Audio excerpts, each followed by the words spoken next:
Now back to the show. This is AM 650's The Law Show. Welcome back to The Law Show. I'm speaking with family and divorce lawyers Michelle Coy and Joe Broadhurst from Henderson Heinrichs LLP. Family lawyers for when you need to take a different path. Isn't that an interesting euphemism for the breakup of a relationship? 50% of them do, folks, so that's just the way life is in the summer of 2014. Michelle and Joe both, we've only got a few minutes left, and we've talked a little bit about kids and the new emphasis, particularly with the new Family Law Act, not that it hasn't been the case for some time, but the legally defined emphasis that everything must be at all times in the best interest of the child or children. So with that in mind, when we resolve these things, either in court with you or, Michelle, in some kind of collaborative process, how do things usually resolve with respect to children? You can answer that one, or should I? Well, there's no usual, because each child is unique. Okay, but first of all, we know now that the whole bias of mom, the automatic nurturing parent, is ancient history. So now, is it likely to be a 50-50 arrangement, or is it 60-40, or is it because, as you said, Michelle, every case is different? There's no norm. Well, it's not necessarily a norm, but one of the things is that the psychological evidence shows that children do better if they have significant exposure to two well-functioning parents. Mm-hmm.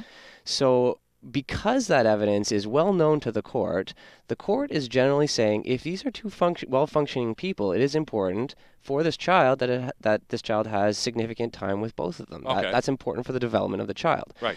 So what we're seeing a lot of is that when you have two functioning parents, the court is giving them similar amounts of time with the child because all other things being equal, that's what's best for kids. Sure, right. And Michelle, the details of the equal time, whether it's every second weekend or every third Wednesday, or who gets to take who to ballet and hockey practice and all of that stuff, is that where the parenting coordinator really plays a role? Well, a parenting coordinator is more of a big picture thing. Where should my child go to school? You know, bigger picture things. Okay. Parenting time generally is, we try to set that as much as possible, and then tell the parents, be flexible if you can. Right. And work with each other, because everybody's lives are different and changing, and especially children's lives. Mm-hmm. So usually you have a parenting schedule, a parenting plan, as many details as you can, and then try to work with the other person. Okay. And again, I would imagine, Joe, all that noble sentiment notwithstanding, there are some cases in which that collaborative inclination does not exist. This is my enemy. I do not intend to work with this person ever. Yeah, that does unfortunately happen. And really, it's the children that end up losing in those situations. No kidding. It's kidding. really quite sad.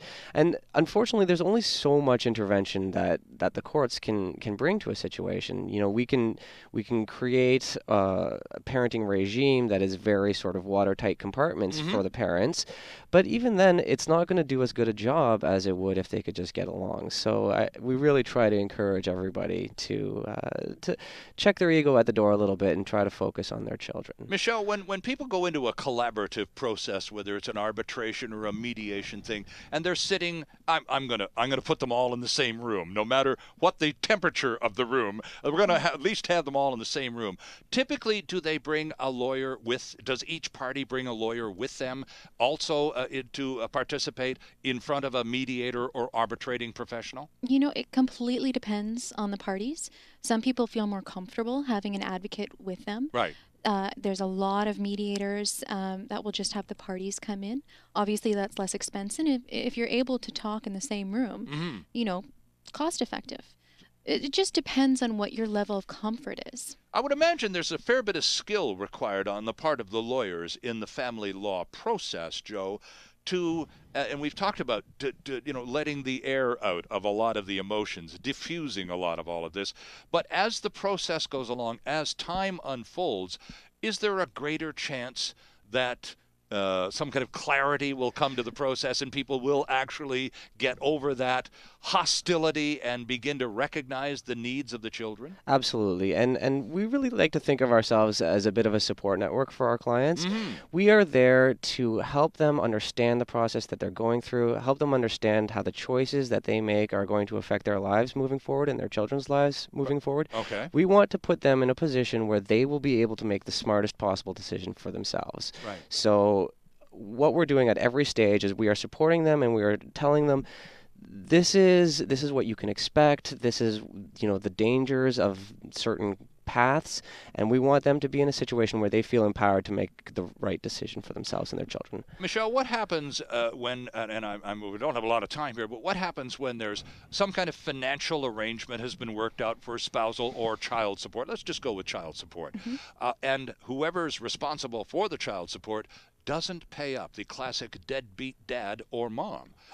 What happens in that case when somebody just doesn't pony up the dough? So in our province, we have a Family Maintenance Enforcement Program, which is a free program that you can enroll in if you have an agreement or a court order, and they will assist you in enforcing a child support order or a spousal support order. So again, more resources available to the average person, Joe, than I'm sure the average person is aware of. Yeah, absolutely. And the Family Maintenance Enforcement Program is really a terrific organization. It's completely free to the recipient parent, and they're not always immediate, but they are relentless. So it's a very good resource for people. Interesting stuff. Well, a real pleasure to meet the two of you. I wish we had more time, but Red Robinson insists on doing a radio show in just a very few minutes, so we better get out of here. Michelle Coy and Joe Broadhurst, thanks so much for coming down today. It's a real pleasure to meet you, and a lot of good information from all of you at Henderson Heinrichs. We appreciate it very much. Thank you, Sterling. Thank you, Sterling. I'm Sterling Fox, making way for the Redhead. Catch you next week on The Law Show.